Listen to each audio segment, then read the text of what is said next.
The need for social and emotional learning. School setting में social and emotional learning की need क्यों है?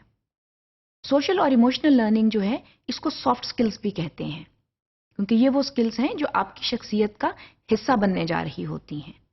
इनकी जो विविड मैनिफेस्टेशन है वो बिहेवियर के जरिए होती है, और इसको जो है वो डायरेक्ट मॉरलाइजिंग के जरिए जो है पढ़ाना, और इसको लेसन प्लान में भी मॉरलाइजिंग के जरिए पढ़ाना जो है वो सही तौर पर उससे ये उजागर नहीं हो सकती।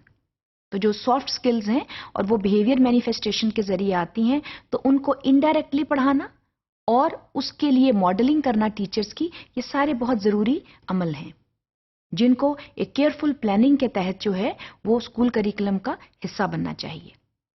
तो जो सोशल एंड इमोशनल स्किल्स हैं ये सॉफ्ट स्किल्स हैं, and they basically enable students to reach their full potential. हम जब फुल पोटेंशियल की बात करते हैं तो वहां हम ये देख रहे हैं कि तदरीसी अमल जो है वो तो हो रहा है, मगर उसके साथ साथ जो शख्सियत की तराश खराश है उसका होना बहुत ज़रूरी है, और ये स्टूडेंट को मदद करता है इन reaching the full potential. So we are giving the maximum to the students in school by taking care of the academic aspect and by taking care of the social and emotional learning. And this is the responsibility of the school to help the students in achieving this kind of human development. इसके साथ साथ जो social and emotional learning है, it helps students to make responsible decisions.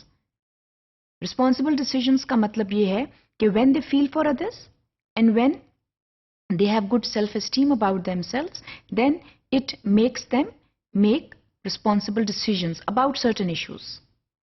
इसके साथ साथ it regulates their behavior. Through social and emotional learning, students are sensitive towards the needs of others. So they try their best not to manifest bad behaviors. तो वहां पर social और emotional learning जो है बहुत अहम किरदार अदा करती है, जहां स्टूडेंट्स का जो बिहेवियर है उसमें तब्दीली लानी होती है। इसके साथ साथ फॉस्टर्स केयरिंग रिलेशनशिप्स। इसका ये मतलब है कि स्टूडेंट्स जो हैं वो एक दूसरे का ख्याल रखते हैं, और जब वो एक सोशल एनवायरनमेंट में बैठते हैं तो वहां वो इस चीज का खास ख्याल रखते हैं कि उनकी वजह से किसी को तकलीफ ना हो, और जहां तक मुमकिन हो सके उन्हें दूसरों की मदद करनी चाहिए। So the element of care comes in when it comes to social and emotional learning. इसके साथ साथ it enables all stakeholders to cooperate with each other. इसका मतलब ये है कि अगर सोशल और इमोशनल लर्निंग को स्कूल में वेटेज दी जा रही है तो तमाम स्टेक होल्डर्स जो हैं वो इस चीज़ का ख्याल रखेंगे कि उनको एक कोऑपरेटिव एटमॉस्फेयर में रहना है, ना कि एक कंपेटिटिव एटमॉस्फेयर में, क्योंकि बात ह्यूमन फीलिंग्स की है, बात एम्पैथी डेवलपमेंट की है, बात प्रो सोशल अवेयरनेस की है। In these are very positive human feelings to develop, और जब ये फीलिंग्स डेवलप होती हैं तो जो सेंस ऑफ कंपटीशन है दैट इज लोड डाउन। और स्कूल्स की यही कोशिश होनी चाहिए कि एक हेल्दी कंपटीशन को जरूर पनपने दें, लेकिन जो एक कट थ्रोट कंपटीशन होता है वो जो है उसको ज्यादा इनकरेज ना करें। तो जिस स्कूल में सोशल और इमोशनल लर्निंग के ट्रेंड्स होंगे वहां ये एटमॉस्फेयर्स जो हैं they will be in a fine balance. So in that regard social and emotional learning is very very important. Schools में इस चीज की बेहद जरूरत है कि कॉन्फ्लिक्ट रेजोल्यूशन किया जाए। स्कूल्स में आमतौर पर आर्ग्यूमेंट्स होती हैं and there are unsolved conflicts, but when we give regard to the social and emotional factor तो वहां पर हम कॉन्फ्लिक्ट रेजोल्यूशन की तरफ भी आते हैं। और इसके साथ साथ एक सेंस ऑफ सिक्योरिटी है जो स्टूडेंट फील करता है या करती है।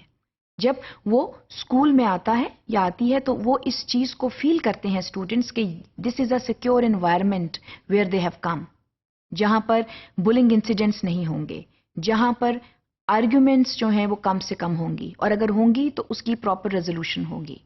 And all of this is possible when we give due regard to the social and emotional factor. When we integrate these things in the school curriculum in the way that it is systematically planned and it is systematically implemented in each and every classroom. And all stakeholders take responsibility to manifest these behaviors, and they not only teach students these behaviors, at the same time, through careful planning, they integrate it in their lessons, they integrate it in their day-to-day school proceedings.